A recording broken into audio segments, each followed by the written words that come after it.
Hello students, আজকে তোমাদের graphical representation of motion করাবো। ঠিক আছে, যেটা আমাদের ফার্স্ট সেম অ্যাপ্লাইড ফিজিক্স যেটা আছে ফার্স্ট সেমে ডিপ্লোমা পলিটেকনিকে, সেখানে অবশ্যই দরকার। তাদের সিলেবাস অন্তর্গত একটা টপিক। সাথে সাথে আমাদের যে কোনো কম্পিটিটিভ এক্সামগুলোতে এইটার খুব একটা ইম্পর্ট্যান্ট আছে। এরকম কোয়েশ্চেন আমাদের এগুলোতে আসে মাঝে মধ্যে। ঠিক আছে, যেমন ধরো প্রথম একটা কন্ডিশন আমরা নেব। এখানে 5-6টা কন্ডিশন আছে। তো আশা করি সবাই মোশন সম্বন্ধে সবার ধারণা ক্লিয়ার, যে মোশন কাকে বলে, ভেলোসিটি কাকে বলে, অ্যাক্সিলারেশন কাকে বলে, কি কি কন্ডিশন সেগুলো বা পুরনো ক্লাসেও আমরা দেখেছি, পুরনো ক্লাসে পুরনো ভিডিওতে দেখেছি আমরা যে কিভাবে কি করতে হয়। তো সেমভাবে এবার এখন আমরা ওই ডেফিনেশনগুলো ইউজ করে এখন কিছু কনসেপ্টের উপর জাস্ট এই গ্রাফিক্যাল রিপ্রেজেন্টেশনগুলো দেখব। যেমন প্রথম কন্ডিশনটা আমরা নিচ্ছি রেস্ট কন্ডিশন। রেস্ট কন্ডিশন মানে কোনো একটা বডি যদি রেস্টে থাকে তাহলে সেক্ষেত্রে ডিসপ্লেসমেন্ট আর টাইমের গ্রাফ কি হবে। ডিসপ্লেসমেন্ট আর টাইমের গ্রাফ কি হবে। প্রথম যে কন্ডিশন রেস্টের, ডিসপ্লেসমেন্ট আর টাইমের নেব আমরা। Displacement and time graph. তো একটা কন্ডিশন, এটা হচ্ছে আমাদের প্রথম একটা কনস্ট্যান্ট যার আন্ডারে রেস্ট হচ্ছে একটা কন্ডিশন। ঠিক আছে, এই কন্ডিশনে আমাদের কার্ভটা কি তৈরি হবে। তো প্রথম কার্ভটা তৈরি করার চেষ্টা করি একটা, সেটা হচ্ছে এক্স অ্যাক্সিস ওয়াই অ্যাক্সিস, যেটাকে আমি টাইম ধরলাম, এটাকে এক্স অ্যাক্সিসটাকে টাইম ধরলাম, আর এটাকে এস মানে ডিসপ্লেসমেন্ট বা সরণ, বাংলায় যদি বলি সরণ, সেটাকে আমি ডিনোট করছি। তো এবার রেস্ট কন্ডিশন মানে হচ্ছে যে তার মধ্যে কোনো ডিসপ্লেসমেন্ট হবে না, বস্তুটার মধ্যে কোনো ডিসপ্লেসমেন্ট হবে না, বডিটার মধ্যে কোনো রকম ডিসপ্লেসমেন্ট নেই। তার মানে তার সরণ নেই, ডিসপ্লেসমেন্ট মানে সরণ, তার মধ্যে কোনো রকম সরণ নেই, কিন্তু তার মধ্যে টাইম পাস হচ্ছে, টাইম বেড়ে যাচ্ছে, কিন্তু তার মধ্যে কোনো সরণ নেই। সেটাই হচ্ছে আমাদের রেস্ট কন্ডিশন। কোনো একটা বস্তু রেস্ট কন্ডিশনে আছে, তার মানে টাইম কন্টিনিউয়াসলি বাড়ছে কিন্তু তার মধ্যে কোনো সরণ হচ্ছে না। যেটাকে আমরা ডিনোট করতে পারি, যদি আমরা দেখাই যে এইটা হচ্ছে ওর কার্ভ হবে, এইটা হচ্ছে কার্ভ। কেন এরকম কার্ভ? কারণ এখানে ডিসপ্লেসমেন্ট মানে এস এস হচ্ছে সেখানে জিরো, কিন্তু টাইম কন্টিনিউয়াসলি দেখো বেড়ে যাচ্ছে, টাইমটা বেড়ে যাচ্ছে, তার মানে সে রেস্ট কন্ডিশনে আছে, তার ডিসপ্লেসমেন্ট কিছুই হচ্ছে না, বাট তার কি হচ্ছে, টাইমটা কন্টিনিউয়াসলি বাড়ছে, যেটা হচ্ছে রেস্ট কন্ডিশনের গ্রাফ। যদি এরকম কোনো কোয়েশ্চেন থাকে বা কার্ভ করতে বলে, আমরা এটাকে এইভাবে রিপ্রেজেন্ট করতে পারি। বুঝে গেল? সেটা হচ্ছে রেস্ট কন্ডিশনের কার্ভ। এবার নেক্সট যে কন্ডিশনটা আমরা নেব সেটা হচ্ছে যদি কোনো কণা সরণ মানে সমবেগে চলে, সমবেগে চলে, যদি কোনো কণা বা কোনো বস্তু সমবেগে গতিশীল থাকে, সমবেগে গতিশীল ইন দ্য সেন্স ইউনিফর্ম ভেলোসিটিতে যদি থাকে, ইউনিফর্ম ভেলোসিটি, ঠিক আছে, ইউনিফর্ম ভেলোসিটিতে যদি থাকে, সেক্ষেত্রে কার্ভ কি তৈরি হবে। Uniform velocity, uniform velocity, uniform velocity, velocity মানে টাইম আর ডিসপ্লেসমেন্টের মধ্যে রিলেশন, টাইম আর ডিসপ্লেসমেন্টের মধ্যে relation, rate of change of displacement with respect to time, যেটাকে আমরা ভেলোসিটি বলে থাকি। আর uniform velocity in the sense ভেলোসিটির কোনো ভেরিয়েশন থাকবে না, প্রতি মুহূর্তে একই রকমভাবে ভেলোসিটি চলে থাকবে, বা ভেলোসিটি বাড়লে টাইম বাড়বে, টাইমের সাথে ভেলোসিটি বাড়বে, যেটাকে আমরা ইউনিফর্ম ভেলোসিটি বলে থাকি। রাইট, এটা সমানুপাতিক হারে বাড়তে থাকবে। যদি টাইম এটা হয় আর ডিসপ্লেসমেন্ট এটা হয়, তাহলে আমরা এটাকে কার্ভটাকে তৈরি করতে পারি ঠিক এরকম ভাবে, যেহেতু সমানুপাতিক হারে বাড়ছে, এটা হচ্ছে এরকম সমানুপাতিক হারে বাড়ছে। এই ক্ষেত্রে আমার যেমন সরণও বাড়ছে, টাইমও আমার বাড়ছে, যেটা আমরা 45 ডিগ্রি অ্যাঙ্গেলে ড্র করে থাকি, সেটাকে বলি আমরা ইউনিফর্মলি বাড়ছে। ইউনিফর্মলি ভেলোসিটি যদি থাকে, সেক্ষেত্রে আমরা এই কার্ভটা ইউজ করতে পারি। ঠিক আছে, সেটা হচ্ছে সমবেগে ইউনিফর্ম ভেলোসিটি যদি হয়ে থাকে। ঠিক আছে, এবার যদি দেখি যে নন ইউনিফর্ম ভেলোসিটি, এটা যদি এবার আগেরটা ইউনিফর্ম ছিল, এবার একটা হচ্ছে নন ইউনিফর্ম ভেলোসিটি যদি হয়, নন ইউনিফর্ম ভেলোসিটি। নন ইউনিফর্ম ভেলোসিটির কন্ডিশন কি হবে? নন ইউনিফর্ম ভেলোসিটির মধ্যে আমার ভেলোসিটিটা সময়ের সাপেক্ষে সমান হারে বাড়বে না, কমতে পারে বাড়তে পারে, কমতে পারে বাড়তে পারে, মানে ইউনিফর্মলি সেটা থাকবে না। যেই কার্ভটাকে আমরা সুন্দর একটা স্পর্শক মানে কার্ভের যে স্পর্শক থাকে সেই রূপে আমরা এটাকে রিপ্রেজেন্ট করি। যদি আমরা দেখাই এখানে কার্ভটা ঠিক এইরকম ভাবে একটা কার্ভ হবে। এইটা হচ্ছে আমাদের, এটা যদি স্পর্শক যেটা বললাম, এটা হচ্ছে স্পর্শক, টেনজেন্ট, যেটা টেনজেন্ট, ঠিক আছে, টেনজেন্ট বরাবর থাকবে। এটা হচ্ছে আমাদের কার্ভটা, যেটা হচ্ছে সময় আর সরণের আমাদের কার্ভ তৈরি হবে। কিসের জন্য? নন ইউনিফর্ম ভেলোসিটির ক্ষেত্রে। নন ইউনিফর্ম ভেলোসিটি যদি হয় তখন সেই কার্ভটা এইরকম হয়। নন ইউনিফর্ম মানে অসম বেগ, বাংলায় বললে অসম বেগ হবে এটা, ঠিক আছে। এটা হচ্ছে আমাদের কন্ডিশন, হচ্ছে কিসের?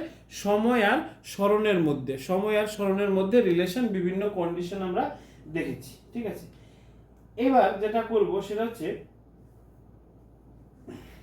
তিনটে কন্ডিশন আমাদের, একটা রেস্ট কন্ডিশন, একটা ইউনিফর্ম, আর একটা হচ্ছে নন ইউনিফর্ম, তিনটে কন্ডিশন হয় আমাদের। এবার যেটা করব সেটা হচ্ছে ভেলোসিটি টাইম গ্রাফ। এবার এটা ডিসপ্লেসমেন্ট টাইম গ্রাফ ছিল, এবার ভেলোসিটি টাইম গ্রাফ করব বিভিন্ন কন্ডিশনের উপর ডিপেন্ড করে, ঠিক আছে। তো এটা একটু করার চেষ্টা করি। Velocity time graph, velocity time graph, ঠিক আছে। প্রথম কন্ডিশন আমরা একটাই নিব, রেস্ট কন্ডিশনে আছে। রেস্ট কন্ডিশন নয়, ইউনিফর্ম বেগে, যেহেতু ভেলোসিটি আছে তার মানে এখানে রেস্ট হবে না, এটা হচ্ছে ইউনিফর্ম ভেলোসিটি থাকবে। Uniform velocity, uniform velocity, uniform velocity মানে সমবেগে সেটা গতিশীল, কোনো একটা বস্তু সমবেগে গতিশীল। তো সেই ক্ষেত্রে কার্ভটা কেমন হবে? সমবেগে গতিশীল হলে এটা হচ্ছে আমার টাইম, এটা হচ্ছে আমার ভেলোসিটি, এটা হচ্ছে আমার ভেলোসিটি, টাইম আর ভেলোসিটি, এটা 0 পয়েন্ট বললাম আমি, ঠিক আছে। সমবেগে, ভালো করে শব্দটার মধ্যেই আছে, ইউনিফর্ম মানে হচ্ছে সমবেগে, হচ্ছে সমবেগে মানে ব্যাগটা সমান, ব্যাগ সমান মেনটেন করে চলছে, মানে কনস্ট্যান্ট, ভেলোসিটিটা কনস্ট্যান্ট মেনটেন করবে কিন্তু টাইম ইনক্রিজ করবে। তো সেক্ষেত্রে কার্ভ কেমন তৈরি হবে? সেক্ষেত্রে জাস্ট একটা লাইন তৈরি হবে এরকম, যেটা সমান থাকবে, মানে ভেলোসিটি সমান থাকবে। এটাকে আমি এ বি নাম দিয়ে দিলাম, এ বি পয়েন্ট, ঠিক আছে। এইটা হচ্ছে আমার কি? এটা হচ্ছে সমবেগে চলছে ইউনিফর্ম ভেলোসিটিতে, ঠিক আছে। এটা হচ্ছে ইউনিফর্ম ভেলোসিটিতে।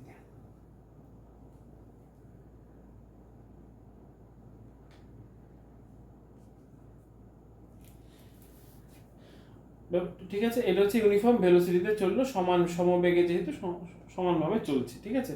ব্যাগটা সেক্ষেত্রে সমান কিন্তু টাইমটা ইনক্রিজ করছে।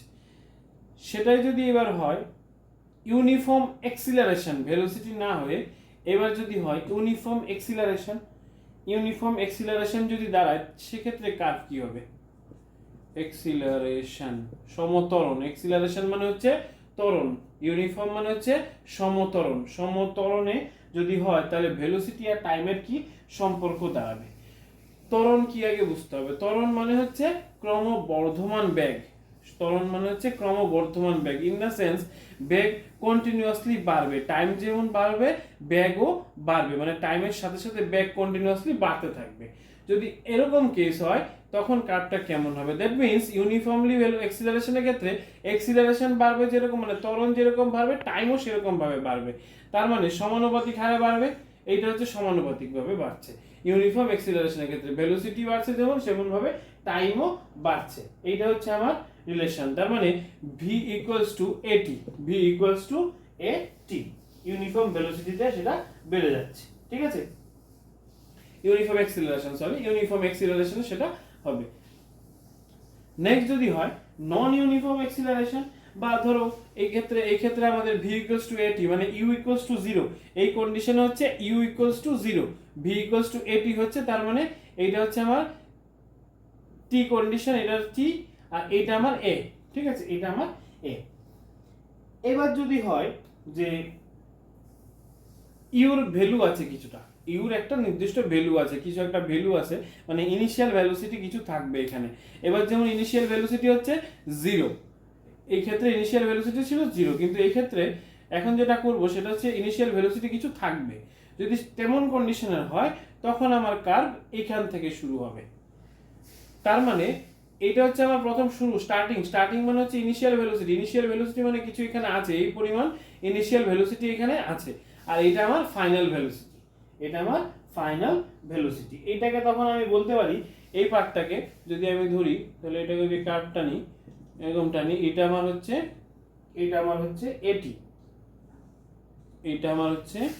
এটি, আর এইটা হচ্ছে আমার ইউ, এটি আর এটা হচ্ছে ইউ। তার মানে এই টোটালটা হচ্ছে আমার ভি, তাহলে ভির ইকুয়েশন দাঁড়ালো ইউ প্লাস এটি, এটা আমার ইকুয়েশন দাঁড়ালো এই কার্ভের ক্ষেত্রে। ঠিক আছে, এটা হচ্ছে ইউনিফর্ম এক্সিলারেশন, কিন্তু এখানে ইনিশিয়াল ভেলোসিটি কিছু থাকবে, মানে এটা ইনস্ট্যান্টেনিয়াস ভেলোসিটির মতো, এই পয়েন্ট থেকে বা এই টাইমের পরের থেকে কত ভেলোসিটি কার্ভ সেটা তৈরি করার ক্ষেত্রে এই কার্ভটা আমরা ইউজ করতে পারি। ঠিক আছে, এবার যদি সেটা ইউনিফর্ম ভেলোসিটি না হয়ে নন ইউনিফর্ম ভেলোসিটি হয়, সেক্ষেত্রে কার্ভ কেমন হবে? নন ইউনিফর্ম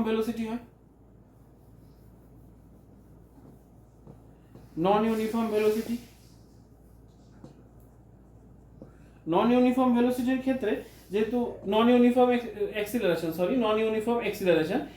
ইউনিফর্ম এক্সিলারেশনের ক্ষেত্রে এটা বাড়বে, কমবে, কখনো বাড়তে পারে, কখনো কমতে পারে, এক্সিলারেশনের কোনো ঠিক নাই। নন ইউনিফর্ম এক্সিলারেশন মানে সেখানে আমরা রিটার্ডেশনও দেখতে হতে পারে, দেখবো যে এরকম কোনো কথা না, যে দেখতে হতেই পারে যে অ্যাকচুয়ালি ধরো 10 বাড়লো, প্রথমে 0 থেকে সেটা 10 বাড়লো, কন্টিনিউয়াসলি বাড়লো, সেখান থেকে আবার 10-এর থেকে 9 চলে এলো, আবার সে 11 হয়ে গেল, ইউনিফর্ম নন ইউনিফর্ম বেড়ে যাচ্ছে। তারপরে ধরা হলো এরকম হতে পারে যে 0 থেকে 10 হলো, 0 থেকে 10 1 ঘন্টায় বাড়লো, সাপোজ ধরে নিলাম, তারপরের 1 ঘন্টায় সেটা 10-এর থেকে 15 হলো, ধীরে ধীরে বাড়তে থাকলো, নন ইউনিফর্মিটি মেনটেন করেনি। তো সেরকম ক্ষেত্রে কার্ভটা কেমন হবে আমার? এটা হচ্ছে কার্ভ, এটা হচ্ছে নন ইউনিফর্ম এক্সিলারেশনের ক্ষেত্রে ভেলোসিটি আর টাইমের রিলেশন। ঠিক আছে, এই কয়েকটা রিলেশন আমাদের একটু বুঝে করতে হবে। আশা করি সবাই বুঝতে পেরেছো যে কিভাবে এই কার্ভগুলো তৈরি করতে হয়, কিভাবে রিলেশনটা আমাদের তৈরি করতে হয়। তো আশা করি সবাই এই জিনিসটা ক্লিয়ার। তো এটা পরীক্ষায় তোমাদের ফার্স্ট সেমিস্টারেও আছে এবং বিভিন্ন পরীক্ষার মধ্যে আমাদের এগুলো দরকার হয়। ঠিক আছে, পরের ক্লাসের জন্য আবার ওয়েট করবে, নতুন টপিক তোমাদেরকে করাবো। ধন্যবাদ।